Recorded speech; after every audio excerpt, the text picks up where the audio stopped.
The Phoenix Suns will be unstoppable this season. Last year, in a blockbuster trade, we would see KD join the Suns for a package including Mikal Bridges, Cam Johnson, Jay Crowder, and 4 first-round picks going to Brooklyn. And if you watched the playoffs after that trade, you would see that this team's roster was very gutted. They were left very bare, and they had no offense outside of KD and Book. Absolutely no bench production at all. Actually, if we look at that second round against Jokic and the Nuggets, KD and Devin Booker played over 40 minutes a game. And it would take the two of them combining for over 70 points just to get one win over the Nuggets. And some people would say, oh, well, Chris Paul was injured. Do you really think Chris Paul would have been the difference maker in this series the way the Suns were getting blown out those games? Denver was winning games by 20 points, 16 points, 25 points, and the two wins that the Suns had was a 5-point victory and a 7-point victory that they pulled off by the skin of their teeth.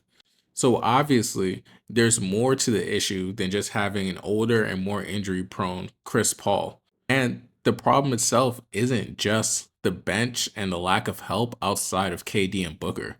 The biggest problem facing this team was the cap space issue. They had the majority of their cap space tied in between 3 players. The 3 players being, of course, Bradley Beal after the Chris Paul trade, KD, and Devin Booker. But this Phoenix Suns front office really deserves a trophy already from this offseason alone because they made something out of absolutely nothing. We can start with what this team lost in the offseason, and that's DeAndre Ayton, first of all. DeAndre Ayton was a player who obviously was not happy to be a Phoenix Suns. Remember when he was up for his contract extension, and then the Phoenix Suns didn't offer him a new contract. Instead, they waited for another team to give him an offer so they could match that instead. And he was very unhappy with that. DeAndre Ayton has stated multiple times that he feels that he could be a more integral part of a system and be a main focal point of an offense or maybe even a second option. But currently on this Phoenix Suns roster, he's like the third or fourth option. He's the third option on his best night, maybe. But none of the offense gets game planned around DeAndre Ayton. And you will see him get into spats with Monty Williams, and he seemed that he was always angry all the time over what was going on in Phoenix. And I really can't blame him. They reduced his role to being just a screen setter. You're a role player, a rebounder, a screen setter. That's what you are. Bye. Also, he did not show any real aggression in the playoffs or in pivotal moments of the game. Do you guys remember this clip? Left hand, no. Jokic, couple of tries, misses, gets it back, missed again.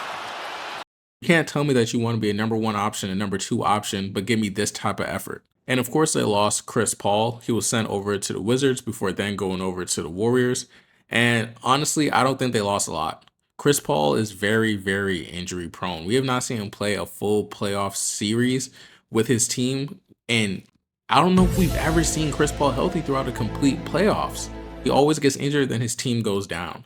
So honestly, you can't really lose something that never played with you in the most part in the beginning anyway. And for a Warriors team who lacks defense, who lacks depth, who needs a big man, for you to get a 45-year-old aging injury prone point guard to put along Steph Curry, who can't really play defense and is undersized, doesn't really make sense. I don't know what they're doing with that move.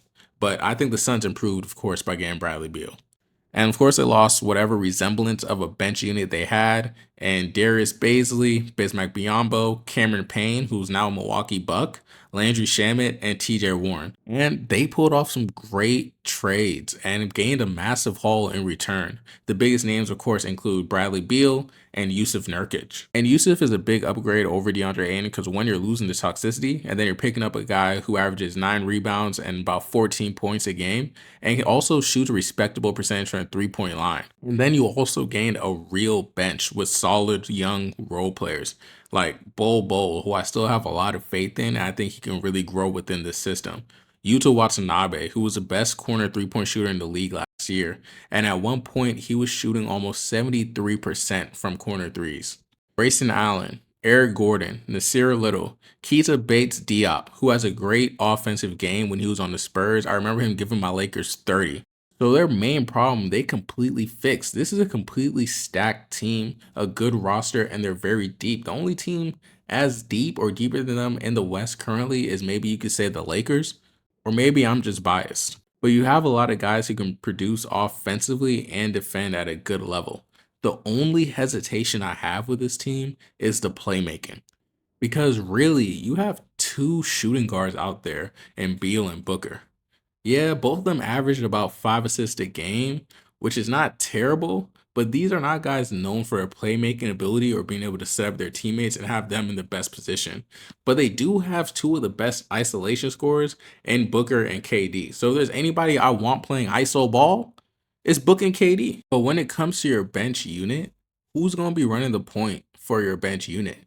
If you look at the Phoenix Suns depth chart currently, it has Saban Lee listed as their third option point guard. And I'm just not sure how I feel about Saban Lee running the offense when Book and Bradley Beal are out. You would have to stagger their minutes. Beal or Booker will have to be in one or the other at all times for this to work.